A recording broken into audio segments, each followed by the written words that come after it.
Imagine waking up tomorrow and you discover that not only does your job no longer exist, but the very concept of a job is just totally gone. Right. Just vanish overnight. Exactly. And money itself doesn't exist anymore. The government, the borders, the cops, the entire apparatus of the state just vanished. Poof. Poof. But here's the catch. When you look out the window, society hasn't collapsed into some, I don't know, apocalyptic wasteland. No Mad Max scenario. Right, no Mad Max. In fact, it's thriving. Mm-hmm. The water is clean, people have housing, and the supply chains are somehow functioning perfectly. Which sounds, completely impossible to most of us. It sounds physically impossible. Usually when we talk about redesigning society on this deep dive, we are talking about structural tinkering. Yeah, moving the furniture around. Exactly, like remodeling a house. You paint the living room, you knock down a non-load-bearing wall to open up the kitchen.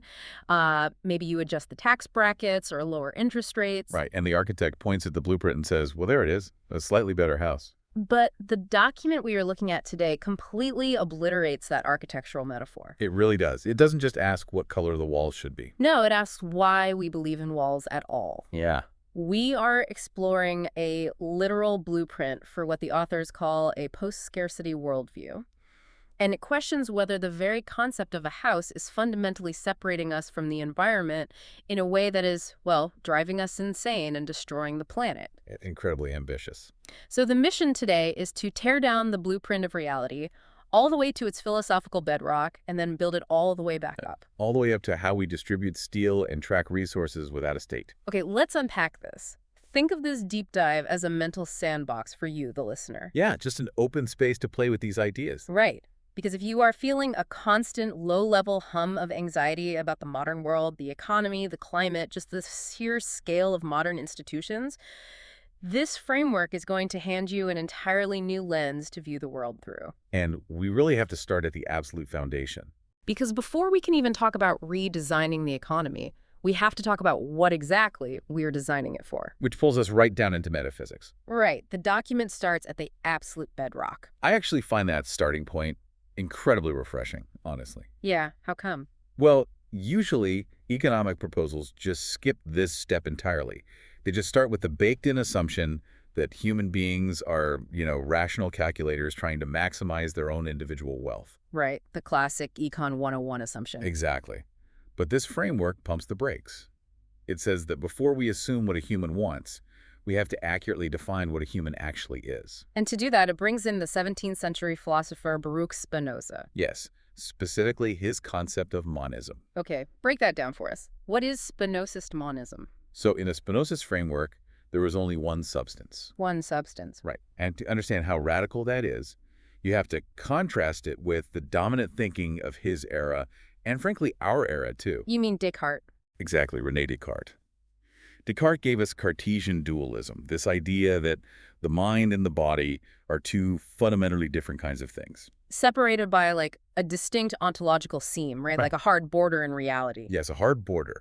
Descartes thought the physical stuff and the thinking stuff were totally separate. Even if they somehow awkwardly interacted in the pineal gland or whatever his theory was, they were separate. Right, but Spinoza completely denied that any such joint or seam exists in reality. There is no border. No border at all. And the document takes Spinoza's denial and applies it forcefully to the individual and society. So what look like separate, distinct objects to us, like a person, an ecosystem, a nation? Spinoza says those are just modes. Modes, yeah. They are real, individuated patterns within the one continuous substance. But they are never separated from it. Exactly. Or from each other by any deeper metaphysical cut. I read the analogy the text uses for this, and it really it rewired my brain a bit. The whirlpool analogy. Yes. It argues that a person is not a brick in a wall. A person is a whirlpool in a river. What's fascinating here is how it perfectly captures the physics of it. Because if you think about a brick, right, a brick is a distinct, self-contained object. Yeah, it has clear boundaries. Right. I can pull a brick out of a wall in London, put it on a table in New York, and it is still the exact same brick. Its identity doesn't depend on its surroundings at all. But a whirlpool has a real identity. I can point at it. I can measure its velocity, its depth, its diameter. You can say, there is the whirlpool. Exactly. But I absolutely cannot extract the whirlpool from the water. Right. There is no hard, definitive edge Where the whirlpool stops, the river begins. The boundary is porous. It's a matter of degree, not a sharp line. The water is constantly flowing through it, constituting the whirlpool from millisecond to millisecond. So if you stop the flow of the river, the whirlpool doesn't just relocate. No, it ceases to exist entirely. I get the poetry of that. I really do. But I have to push back here and play the skeptic for a second. Go for it. Because when I wake up in the morning, I feel like a brick. You feel solid. Right. My skin feels like a hard border between me and the rest of the universe. If someone moves my coffee cup, I get annoyed because it is my cup, separate from me. Sure.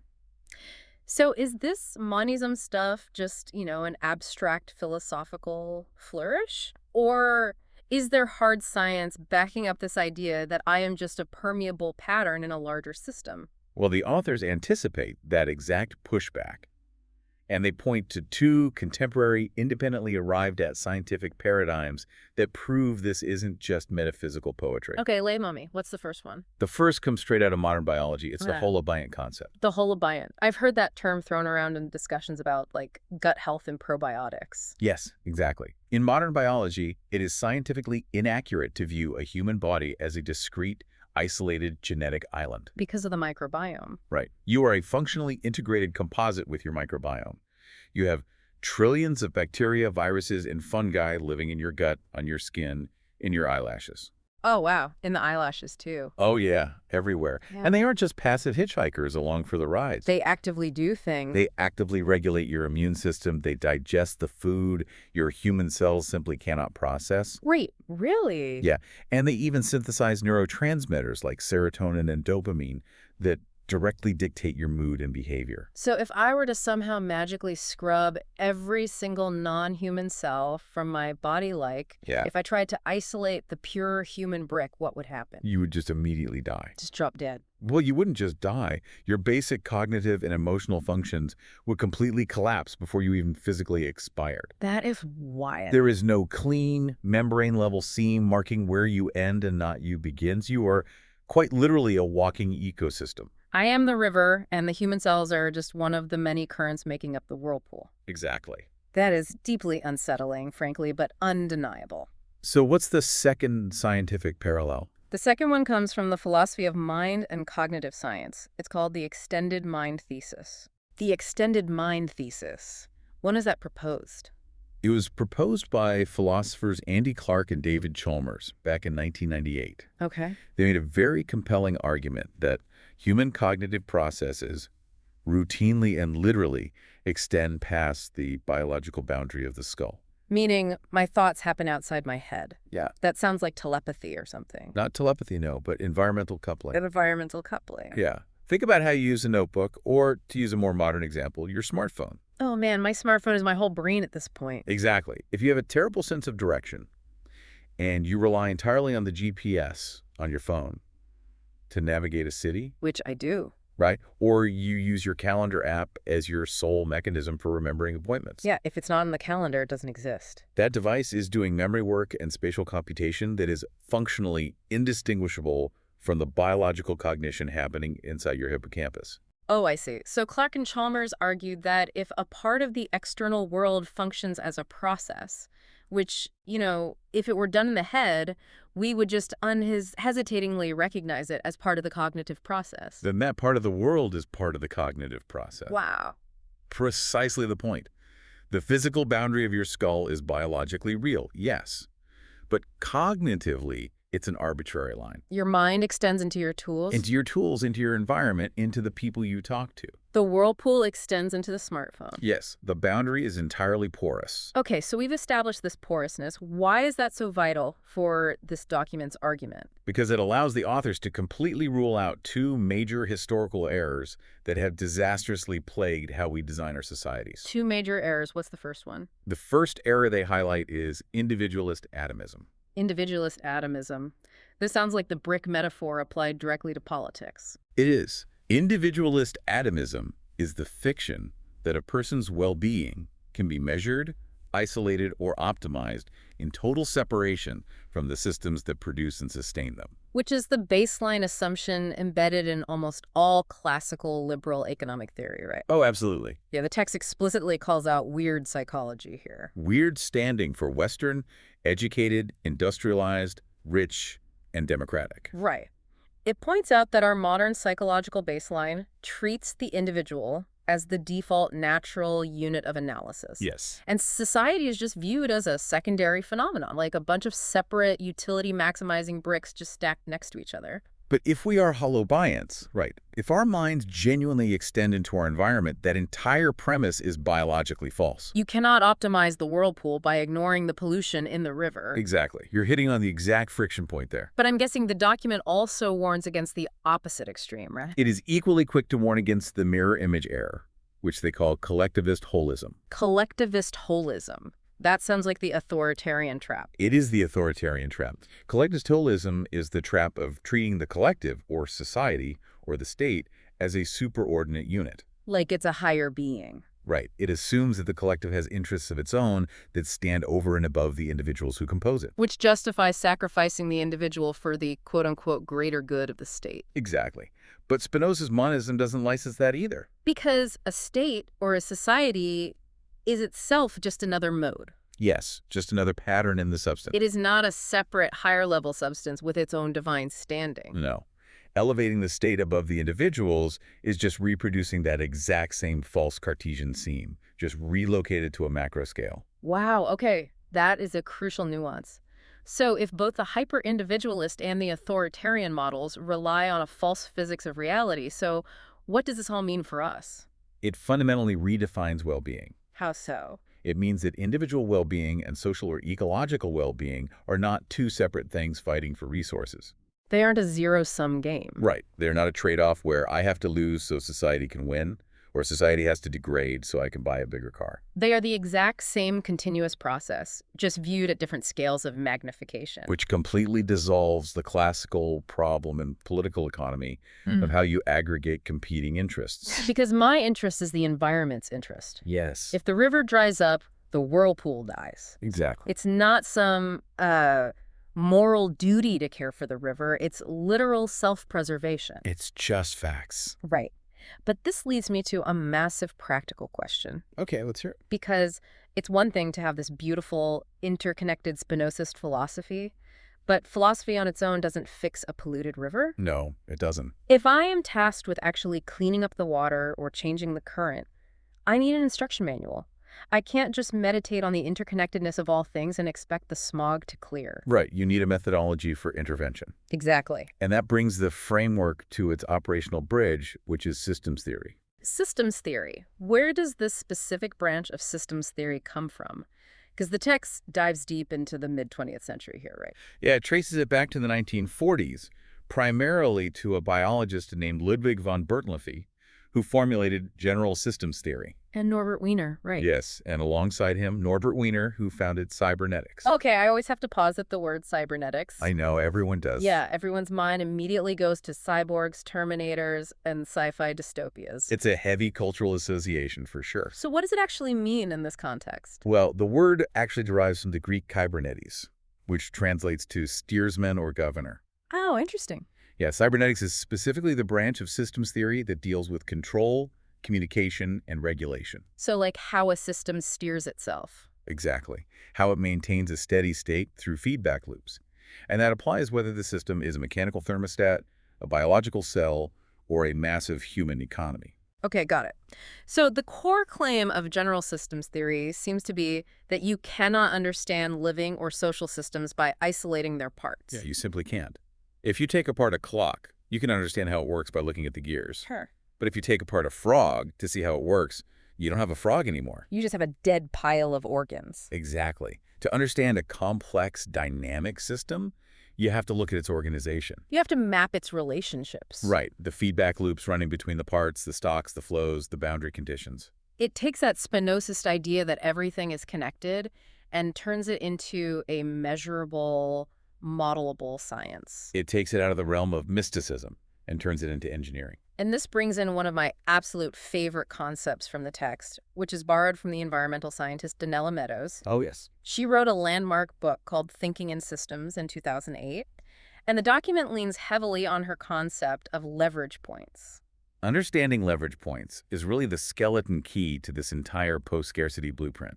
A leverage point is essentially a specific place within a complex system where you can intervene to create a change, right? Nice. But Meadows' brilliance was pointing out that not all leverage points are created equal. Far from it. Some places you push and nothing happens at all. Other places you barely tap and the whole system transforms. Exactly. Walk us through her hierarchy of leverage. So Meadows ranks interventions from lowest leverage to highest leverage. At the very bottom, the absolute weakest point of intervention, you have what she calls changing a parameter. Changing a parameter. Think of this as adjusting a number without changing the structure of the system itself. Okay, so I think about my local city council trying to fix traffic. Perfect example. They might change the speed limit from 35 to 30. Or they might increase the parking meter fee by 50 cents. Right. Those are parameters. You are tweaking numbers on a spreadsheet, but you aren't fundamentally changing the layout of the roads or why people are driving in the first place. Exactly. You spend massive amounts of political energy fighting over a 2% tax increase or a slightly stricter emission standard, and you wonder why the systemic outcome like massive gridlock or the climate crisis barely shifts. Because the underlying structure that produces those numbers remains completely untouched. Untouched, yeah. So how do you move up the hierarchy? Uh-huh. How do you get high leverage? Well, Meadows says you have to move beyond parameters and start changing the strength of the feedback loops themselves or the actual physical structure of the system. Okay. But if you want to go to the absolute highest leverage point of all, the place where a single intervention can redesign the entire architecture of reality, you have to change the mindset or the paradigm out of which the system's goals arise in the first place. The paradigm itself. Yes, the unstated assumptions. If you change the paradigm, everything downstream, the physical structure, the feedback loops, the parameters, naturally, almost effortlessly, shifts to align with the new worldview. To stick with the environmental example, if the operating paradigm of a society is the ocean is an infinite dumping ground. Then you can tweak the parameters all you want. Right, you can fine corporations for dumping too much toxic waste. You can subsidize slightly cleaner dumping technologies. But you are still operating inside a system fundamentally designed to use the ocean as a toilet. You are just managing the rate of decay. Exactly. But if you shift the paradigm to the ocean as a vital, irreplaceable organ of the human holobiont, then the entire structure of industry has to physically rebuild itself overnight. the parameters become irrelevant because the goal has fundamentally changed. And this is precisely why the document we are exploring is so relentlessly ambitious. It is not interested in tweaking parameters. No, it's not arguing for a slightly higher minimum wage or a new carbon tax. Right. It is explicitly targeting that highest leverage point. It is trying to install a fundamentally new paradigm. Which begs the next massive question. We have the philosophy. We are whirlpools. We have the operational tool systems theory and leverage points. But what is the actual tangible goal of the system we are trying to build? Right. What are we steering towards? Exactly. The document argues that the goal is well-being, but it defines well-being in a very specific, aggressive way that challenges almost all modern political thought.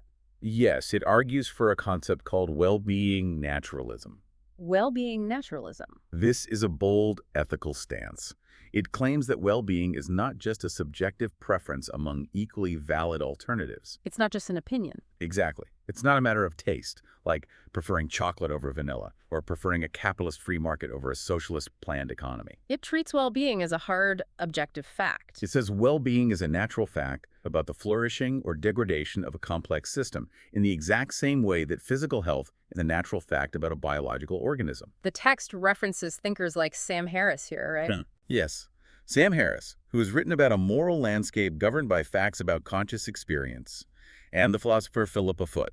Philippa Foot had this neo-Aristotelian view, right? She did. She argued that the word good isn't some mystical, subjective aura we project onto things. It actually tracks a thing's characteristic flourishing. Yes. Her famous example was the roots of an oak tree. All right. A good root system for an oak tree is one that absorbs water deeply and provides structural stability. That is a natural biological fact about the tree's flourishing. It is not a subjective opinion. Right. A root system that fails to absorb water is objectively bad for the tree.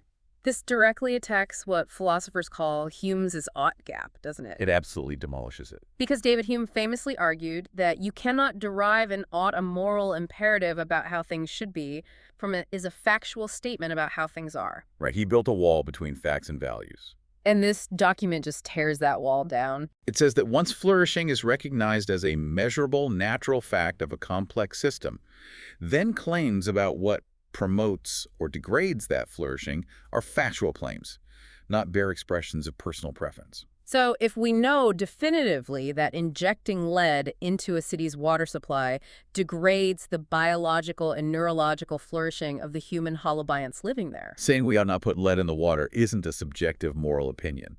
it is a biological imperative derived directly from the facts. It grounds morality in physics and biology.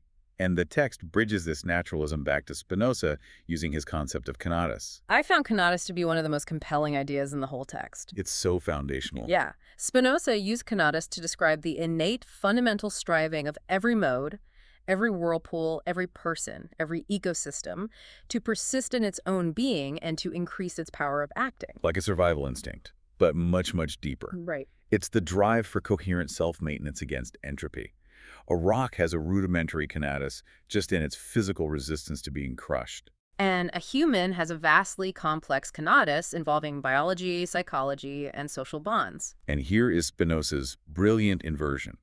He says we do not desire things because we rationally, abstractly judge them to be good. Wait, say that again? Instead, we label things good Yeah. because they fulfill our system's innate drive to persist and flourish. The striving comes first. Exactly. The biological, systemic drive to keep the whirlpool spinning smoothly is the baseline of reality.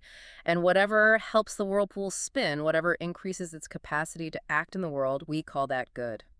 It derives the concept of the good directly from the mechanics of the system I itself. love the elegance of that. I really do. But I have to push back here with a very real human problem. I think I know where you're going with this. If we are naturally inherently driven by this conatus to flourish and increase our power, how does this framework explain something like severe addiction or deep depression? Right. Because a person in the depths of a heroin addiction is actively, predictably degrading their own biological and social system. They are destroying their whirlpool. Yeah. Does that break the theory?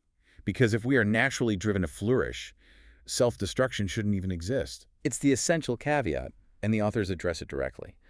We have to view these conditions not as rational free will choices, but as imbalances in valuation within a complex system. Imbalances in valuation, how does that work? Remember, this framework doesn't treat humans as perfectly rational, unified actors. We're not just clean, logical calculators. No, it views us as highly complex, nested systems of drives, chemicals, and habits. In the case of severe addiction, what you have is a system treating one small part of itself, an immediate, overwhelming biochemical drive or a trauma response, as if it were in competition with the long-term stability of the whole. So the craving for the substance becomes completely decoupled from the health of the organism. It is a category error turned inward. Wow. The system is prioritizing a short-term, high-intensity current over the structural integrity of the entire whirlpool. And the tragedy of this imbalance is that it is self-undermining. The valuation of the addiction erodes the very biological and cognitive capacity for future flourishing. It destroys the foundation from which any future, healthier choices could be made. It's a systemic miscalibration, much like an autoimmune disease, where the body attacks its own healthy tissue. Framing addiction as an autoimmune disease evaluation rather than a moral failure is a profound shift in perspective. It really changes how you approach intervention. And it applies to societies too, doesn't it? Just as an individual can suffer from an internal imbalance, a society can suffer from an imbalance between its modes. Which brings in Buckminster Fuller's concept of synergy. Right. Fuller popularized synergy in the 1970s. He defined it as the behavior of whole systems unpredicted by the behavior of their parts taken separately. Because we are all connected modes without a seam, human flourishing is not a fixed pool of water to be aggressively divided up. The text argues that treating one person's flourishing as something that inherently must be weighed against another's is a toxic artifact of scarcity paradigm thinking. It's an illusion imported from proprietarian capitalist economics. The correct question is never my flourishing versus yours. Never. If we're part of the same holobiont, the question is always the synergistic maximal flourishing of the whole. Because if your neighbor is starving, your environment is degraded, which means you are degraded. But this brings us to a massive collision with reality. Yep. If humans are naturally driven by conatus to synergistically flourish together, if it's literally our biological imperative to cooperate and thrive, why is the real world such a nightmare? It's the million-dollar question. Right. Why is history overflowing with poverty, stress, hoarding, war, and artificial deprivation? If synergy is our nature, why is everything so messed up? The document points a very unflinching finger at how we've designed society. It claims that scarcity itself is mostly an illusion, and the market is a trap. Okay, here's where it gets really interesting. The diagnosis shifts from philosophical to highly political here. It draws heavily on the social ecologist Murray Bookcott and, again, Buckminster Fuller. And the core argument here is that the vast majority of the material scarcity we experience today is not a fact of nature. It is entirely artificial, Manufactured scarcity. manufactured and ruthlessly sustained by hierarchy. Wow.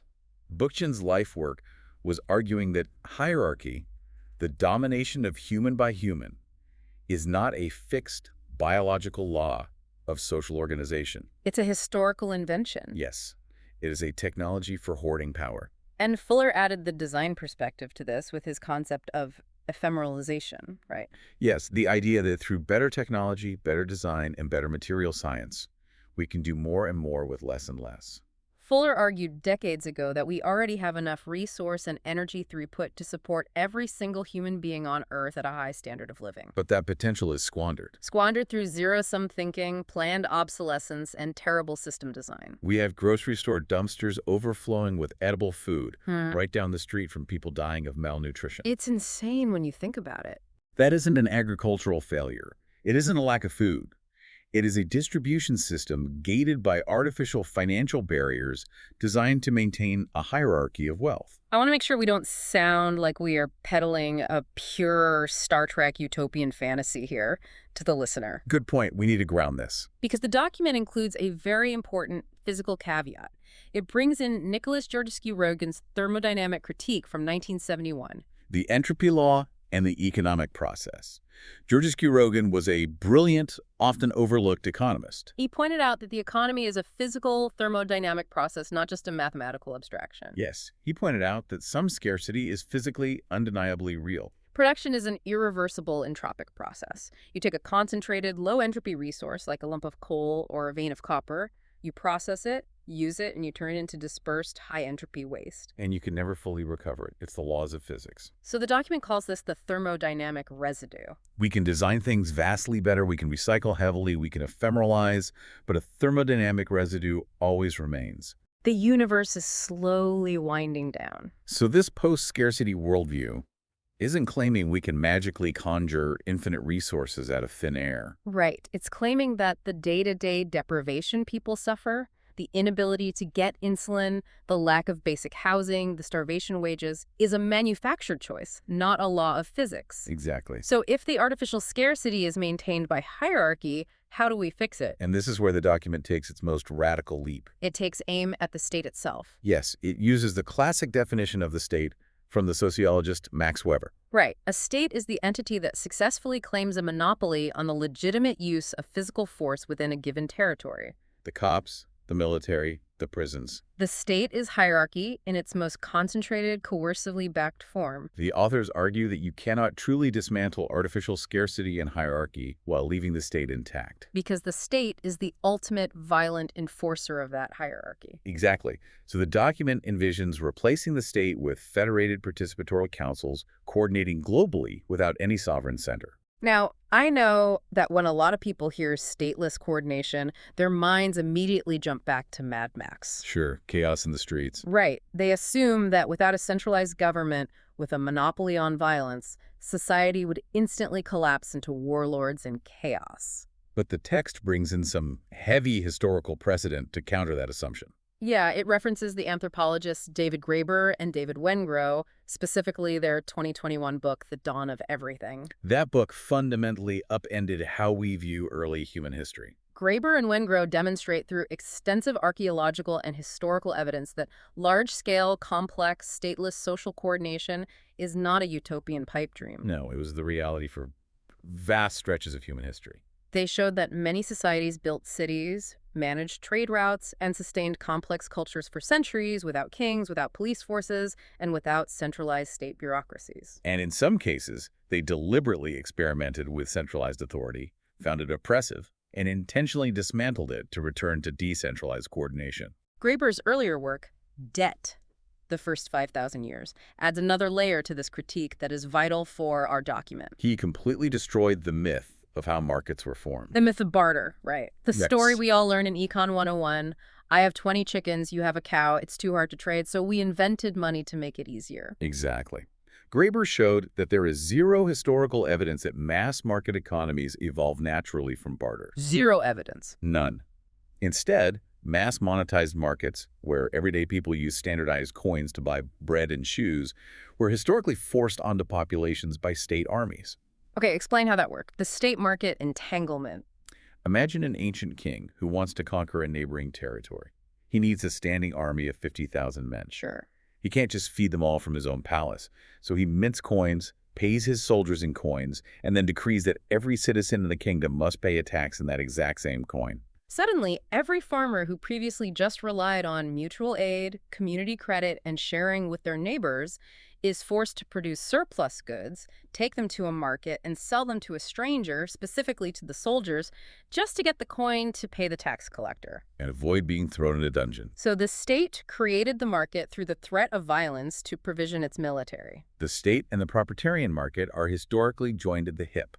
They are twin engines of hierarchy. And the document goes even further into why markets themselves are structurally, fatally flawed, regardless of whether a king or a CEO is running them. It dives into Karl Polanyi's masterpiece from 1944, The Great Transformation. Polanyi's critique is devastating. He argued that the fundamental flaw of the market mechanism is that it treats certain essential aspects of reality as fictitious commodities. Fictitious commodities. Let's define what a true commodity is first. Okay, a true commodity is something that is produced specifically for the purpose of being sold on a market. I build a toaster or I sew a pair of shoes, specifically to sell them. Right. But Polanyi identified three things that modern market economies treat as commodities that price and exchange on the open market, but which were never produced for sale. Those three things are land, labor, and money. Yes. Land is just nature. It's the earth. Labor is just human life activity. It's the literal time a human being spends breathing and acting in the world. And money is just a social accounting convention, a ledger. A market can slap a price tag on a virgin forest or on an hour of a human being's waking life, but that pricing is a fiction imposed upon them. It does not reflect what they truly are. And this matters deeply because of what Polanyi called the double movement. Because if you leave a free market to its own devices, if you let the price mechanism dictate everything, it will inevitably over-extract these fictitious commodities. Yes, it will log the forest until the ecosystem collapses because the price of timber doesn't account for the loss of biodiversity. And it will grind human beings down with 80-hour work weeks until their bodies and minds break because the hourly wage doesn't account for the destruction of a family unit or the collapse of a person's mental health. The price mechanism has no sensory apparatus for biological or ecological reality. A dollar sign cannot feel exhaustion. No, and it cannot register a collapsing water table until the water is completely gone. This is why Polanyi argued that pure market economies are structurally prone to self-destruction. They constantly require non-market institutions, government regulations, child labor laws, social safety nets, weekend breaks, just to rescue them from completely immolating the society they operate within. The document is concluding that we cannot just regulate the market anymore. No, we're past that. The thermodynamic residue is catching up to us. The ecological ceiling is cracking. We have to replace the proprietarian market entirely. Entirely. Okay, deep breath. We have diagnosed a massive, terrifying problem. Hierarchy and fictitious commodities are destroying the human holobiont. But how do we actually get from where we are sitting today, surrounded by capitalism and state power, to a post-scarcity, post-state, post-market world? It's the big transition question. And critically, how do we do it without a violent vanguard just seizing power and becoming the new, blood-soaked hierarchy? It's the most precarious question in any revolutionary literature. Because if you just try to impose a perfect utopian blueprint from the outside using force, you are just recreating the state. You are becoming a technocratic elite.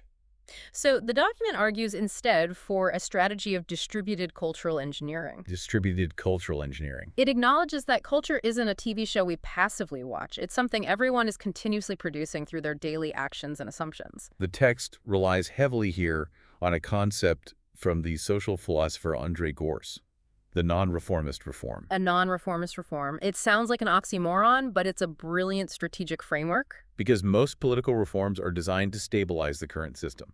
Right. You raise the minimum wage by $1. People are slightly less desperate, so they don't riot. And the fundamental power dynamic between the owner and the worker stays exactly the same. That's a low-leverage parameter change. Precisely.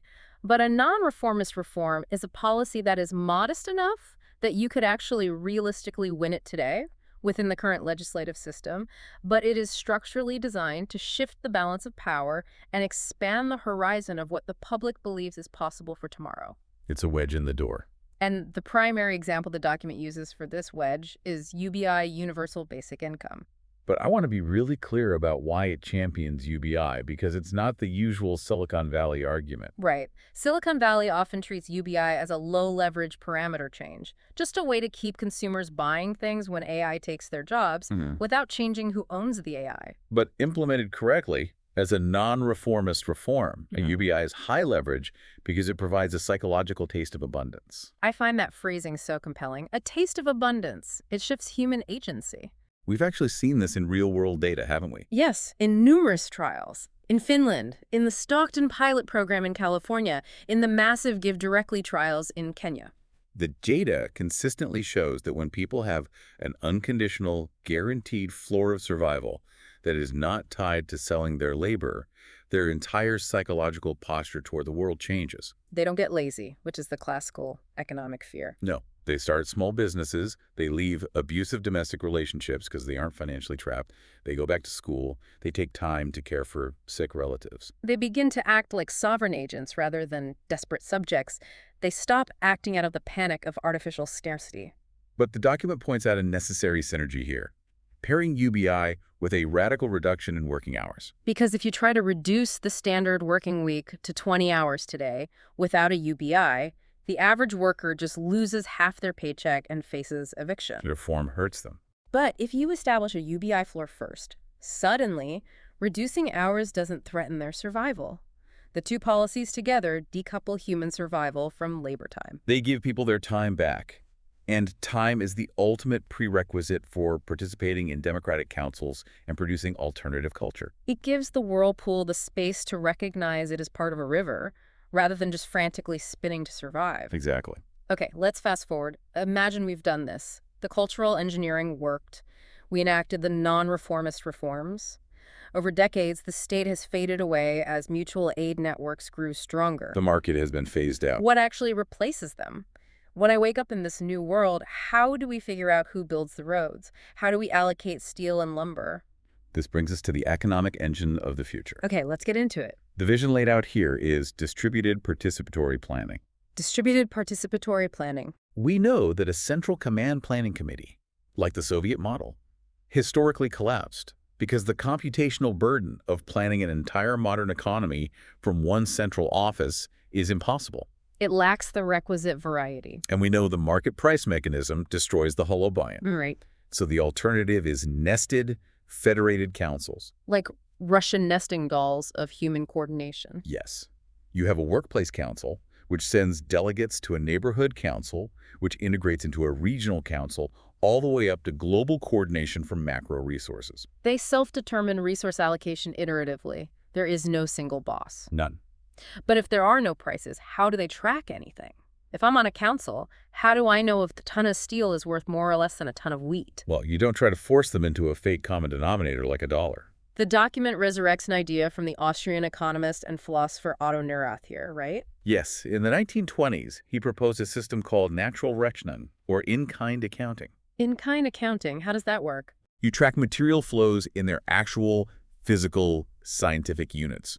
You track tons of steel, liters of fresh water, kilowatt hours of electricity, hectares of arable land, hours of human labor. You keep the real physical trade-offs visible at all times. Neurath proposed this as a direct counter-argument to the famous capitalist economist Ludwig von Mises, who claimed that without the price mechanism, economic calculation was literally impossible. Minorath said that pricing actually destroys vital multidimensional information by collapsing it into a single, often highly misleading number. That makes perfect sense. Yeah. A dollar price on a gallon of gas doesn't tell you how much carbon was emitted to extract it, or how much water was polluted in the refining process, or the geopolitical violence required to secure it. It hides the reality. In-kind accounting surfaces the reality. But the councils don't use this ledger to try and track and fulfill infinite, arbitrary consumer desires. No, the system tracks a finite, universal set of human needs. And this framework of needs is based on the work of Manfred Max Neef, the Chilean economist. Max Neef revolutionized development economics by categorizing fundamental human needs, which he argued are finite, few, and universal across all cultures. They include subsistence, protection, affection, understanding, participation, leisure, creation, identity, and freedom. Those sound undeniable. Every human needs those. The needs are universal, but the satisfiers for those needs are wildly diverse and locally determined by the councils. How a council in Tokyo satisfies the need for leisure or mobility might look completely different from how a council in rural Kenya satisfies it. It allows for rich, local cultural variation without losing the objective metric of human well-being. But there is a physical boundary to how much we can satisfy these needs, right? The text introduces Kate Raworth's donut economics model to set the parameters for this planning process. Raworth's donut is an incredibly clarifying visual tool. It maps two boundaries. The inner ring of the donut is the social floor, the minimum material requirements necessary to satisfy those Max Neef human needs. No human being should fall into the hole in the middle of the donut. That represents extreme deprivation. And the outer ring of the donut. The outer ring is the ecological ceiling. These are the 9 hard planetary boundaries identified by Earth system scientists: climate change, ocean acidification, chemical pollution, biodiversity loss, and so on. The goal of the global council economy is to operate entirely within the safe, just space of the dough above the social floor, but below the ecological ceiling. And the document stresses that this ecological ceiling is not just a nice policy suggestion that a council can vote to ignore if they really want to build a mega yacht. No, it is the physical manifestation of that thermodynamic residue. It is non-negotiable. If a council's plan breaches the ceiling, the plan cannot physically proceed because it would inherently degrade the holobiont. It's treated as a law of physics, not a political regulation. But this brings up a massive, glaring logistical question. Oh, I'm sure listeners are thinking about this. Yeah, and I am asking this on behalf of every listener who has ever suffered through a multi-hour, soul-crushing committee meeting at their job or their local PTA. The endless meetings fear. Right. If we have to track every ton of steel, every liter of water, every kilowatt hour across the globe using in-kind accounting, and we have to do it through nested councils debating satisfiers and ecological ceilings. Won't we just be stuck in endless, agonizing council meetings forever? Exactly. How does anything actually get built? How does the grocery store get stocked without drowning in bureaucracy? This is where the systems theory really shines, and where the document introduces its most fascinating mechanism. Because the answer is, no, you will not be in endless meetings. God. The vast majority's economic decisions will not require a formal meeting at all, thanks to a biological concept called stigmergy. Stigmergy, spelled S-T-I-G-M-E-R-G-Y. What is it? The term was coined in the 1950s by a French biologist named Pierre-Paul Grasset. He spent his life studying termite and ant colonies. Okay, let's go down the ant trail. How do bugs solve the economic calculation problem? Think about a termite colony. They build massive, architecturally astonishing mounds that can be 20 feet high, complete with passive air conditioning systems, nurseries, and fungus farming chambers. It's incredible. But there is no CEO termite. There is no central planning committee of elder termites drawing up a blueprint in a boardroom and assigning tasks. So how do millions of blind insects coordinate such a complex build? They leave pheromones. Pheromones. Exactly. They coordinate through markers left in a shared environment. An ant wanders around, finds a food source, and leaves a chemical pheromone trail on its way back to the nest. And then other ants stumble on the trail, follow it, and reinforce it with their own pheromones. Yes. And as the food source is slowly depleted, the trail stops being reinforced. It naturally evaporates. The ants then organically disperse to find new paths. They are steering the behavior of the whole massive system through environmental signals without ever communicating directly with each other. That is stigmergy. So how on earth does that apply to a complex human economy producing microchips and MRI machines without money? Yeah, we don't have chemical pheromones for steel. No, but in this post-scarcity framework, the global economic ledger, the database tracking all those in-kind material flows of steel and water and energy, is not a static Excel spreadsheet managed by accountants. It functions as a live, environmentally legible signal, like a digital pheromone trail. Paint a picture of this for me. Let's say a local neighborhood council wants to build a new medical clinic. How do they use Stigmergy? The council starts designing their clinic. They access the global stigmergic ledger. Let's say their initial design requires a massive amount of structural steel, which is currently being heavily utilized globally for offshore wind turbines. Okay. Instead of a central council having to notice this conflict and formally declare, "Attention all regions, steel is now scarce. Please convene to vote on rationing." The local council simply looks at the shared digital ledger. They see the trail for steel thinning out in real time. And the ecological cost associated with extracting more steel is lighting up red on the donut ceiling. And because they are looking at the trail, and the trail is becoming faint, they adapt organically. Yes. The local designers see the thinning trail, so they seamlessly pivot the design to substitute an abundant material, maybe advanced carbon nanomaterials, or mass timber sourced from a highly reinforced trail. They fulfill their local need for a medical clinic without ever having to call a global meeting and without ever having to fight with the Wind Turbine Council over a budget. The conflict dissolves before it ever reaches the level of a political dispute. The system steers itself. That sounds incredibly elegant. And when I first read this, I assumed it was purely theoretical, a sci-fi thought experiment. But the document points out that someone actually tried to build this in the real world 50 years ago. They did. It remains one of the most fascinating what-ifs of modern history. Right. Project Cybersyn in Chile, under the Democratic Socialist government of Salvador Allende between 1971 and 1973. I fell down a rabbit hole reading about this. It looks like something out of a retro-futurist movie. Tell us about Cybersyn. It was masterminded by a brilliant, eccentric British cybernetician named Stafford Beer. Allende tasked him with building a cybernetic nervous system for the entire Chilean national economy, decades before the modern internet existed. Wow. They networked factories all across the country using a limited supply of telex machines. Teletype machines, the clunky keyboards that print out messages on paper rolls. Exactly. Factory workers would punch in their daily production data, how much raw material they used, how much they produced, worker absenteeism. That data would flow up the network to a central operations room in Santiago, and systemic feedback would flow back down. They actually built this futuristic control room with fiberglass chairs and rudimentary screens. But the key here is that it wasn't a Soviet-style central command, right? Yeah. Beer wasn't trying to build a machine that told everyone what to do. No, and that's the genius of it. Beer designed Cybersyn based on a core principle of systems theory called Ashby's law of requisite variety. Requisite variety, what does that mean?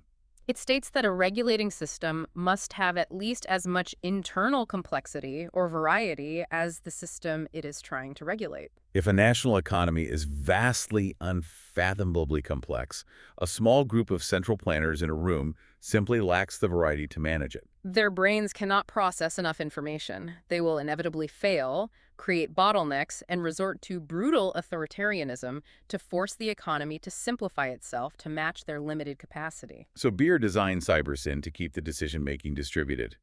The Telex network surfaced live data to help local factory managers make better decisions autonomously, rather than a central boss dictating impossible quotas from Santiago. It was an early mechanical attempt at stigmergy. It actually worked during a massive CIA-backed trucker strike in 1972.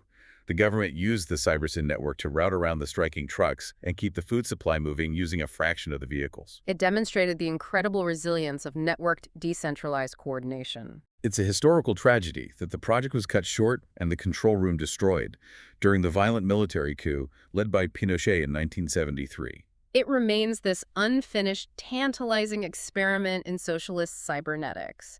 But obviously today, we wouldn't use telex machines, we have artificial intelligence. Exactly. AI makes real-time, global, in-kind material flow accounting computationally trivial. It can track millions of variables seamlessly. But this introduces a massive fear for me. If an AI is running this global stigmergic ledger, How do we stop the algorithm from becoming a digital dictator? It's a very real concern. How do we ensure it doesn't just become an opaque, god-like oracle that tells everyone what to do? We've traded the CEO for an algorithmic overlord. The authors are acutely aware of this danger. And the answer goes right back to the ant trail. The AI must be structurally and transparently constrained to function purely as a pheromone trail. It must be a shared, highly legible environment that every single council can read and write to on equal terms. It can never be given interpretive authority. It surfaces the data, it shows the thinning trails, it warns if we are approaching the ecological ceiling, but the human councils make the final contextual judgments. The AI is the map, not the king. Precisely. If the AI says a resource is scarce, the councils can see the math for themselves. There are no black box algorithms allowed in this architecture. Okay, but even with perfect AI, ant trails, and fully transparent ledgers, people are still people. They are going to disagree passionately. Of course. Two councils might look at the exact same data on the ledger and vehemently disagree on the best way to satisfy a need.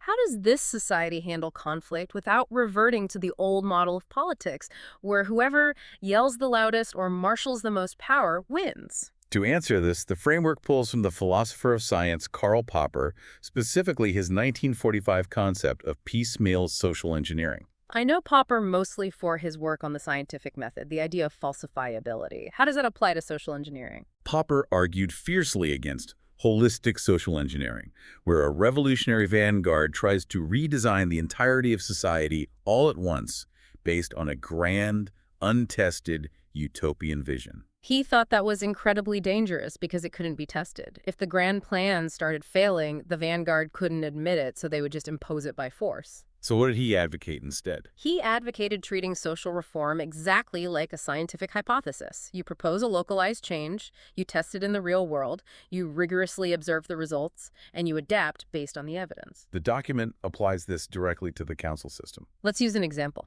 Say two neighboring regional councils completely disagree on how to satisfy the need for mobility while staying within the donut. Perfect. Council A believes the best method is massive investment in an expanded, high-speed light rail network. And Council B believes that's too resource-intensive and argues for a hyper-localized network of electric cargo bikes and walking infrastructure. In our current political system, this turns into a bitter, multi-year lobbying war. They fight to win a 51% majority vote in the legislature to crush the other side and force their vision on everyone. Under the post-scarcity framework, they don't fight a political war. No, because they view the disagreement not as a struggle for dominance, but as a lack of empirical data. They treat it as a scientific question. So they run parallel trials. Council A implements their light rail on a smaller scale. Council B implements their e-bike network on a smaller scale. They observe the consequences over a set time. They measure the material flows on the stigmergic ledger. They survey the citizens on whether their max needs are genuinely being met. And they see which one actually generates more synergistic flourishing. It turns political struggle into collaborative science. Disagreement just becomes the opening move of a shared experiment. It depoliticizes administration. I love that. But let me throw a different, much harder kind of conflict at you. The conflict between today and tomorrow. How does the system balance what we consume right now in the present versus what we save for future generations? In traditional economics, this is handled through a mathematical formula called the discount rate.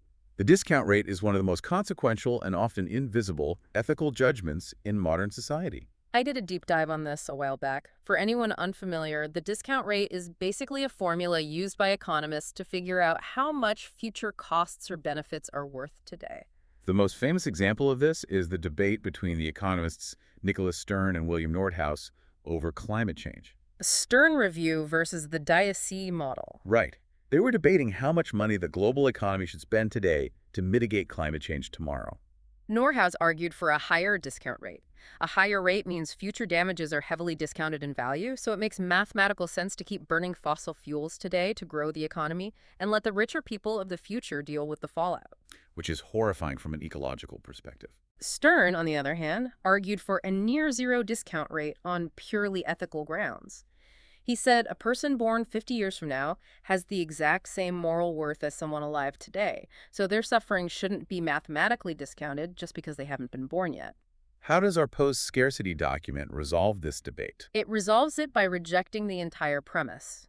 It says the whole framing of discounting is flawed because it treats the present and the future as two separate, competing blocks of time to be weighed against each other on a scale. It replaces the discount rate with a physiological concept, allostasis. Allostasis. How is that different from homeostasis? I know homeostasis is how the body keeps things stable. If I get hot, I sweat to cool down. Homeostasis is purely reactive. You experience the stressor, then you react. Allostasis is predictive adjustment. The brain anticipates a challenge before it happens and adjusts the body's parameters beforehand to meet the anticipated need smoothly. So when my alarm goes off in the morning, my body releases cortisol to raise my blood pressure right before I stand up so I don't faint. It anticipates the need for blood in my brain. Exactly. In allostasis, a system's current state is already physically encoding its forecast of future needs. The present and the future are physically intertwined in the current regulation of the system. The document applies this biological analogy to social systems. So how does allostasis replace the discount rate?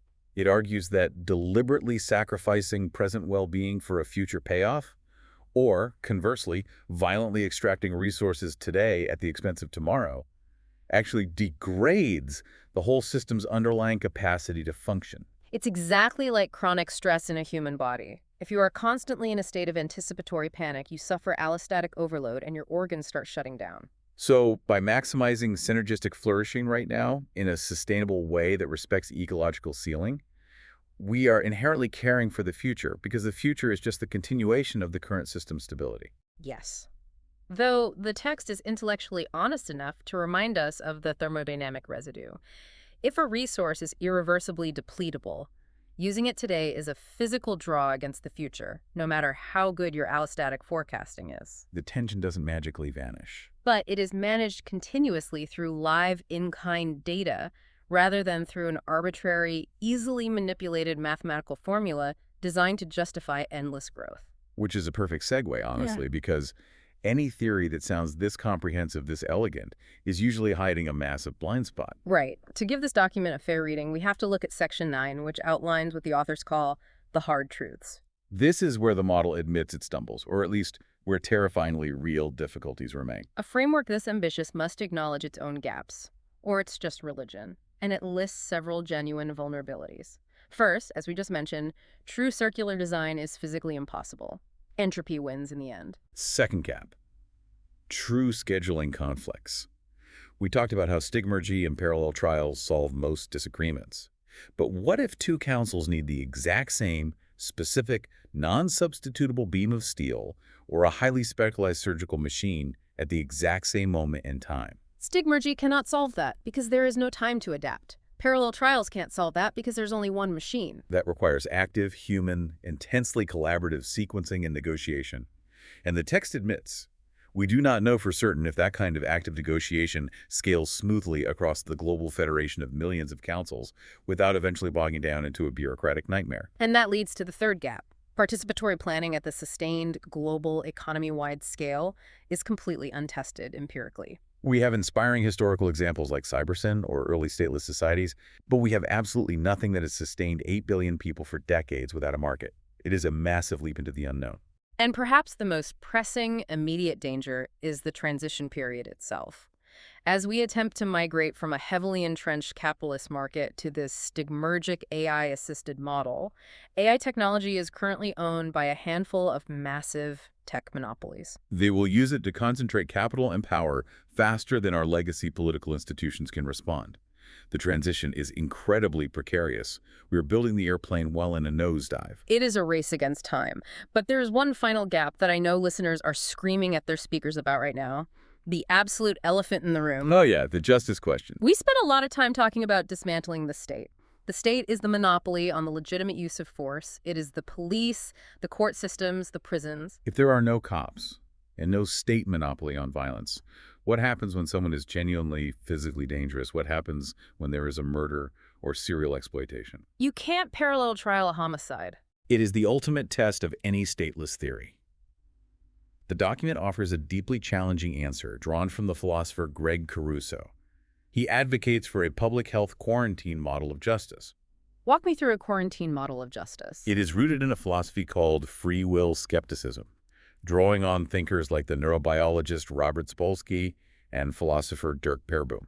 They argue that humans are deeply intertwined modes, shaped entirely by biological, genetic, and environmental conditions. We are not uncaused, purely free choosers standing outside of physics. Hmm.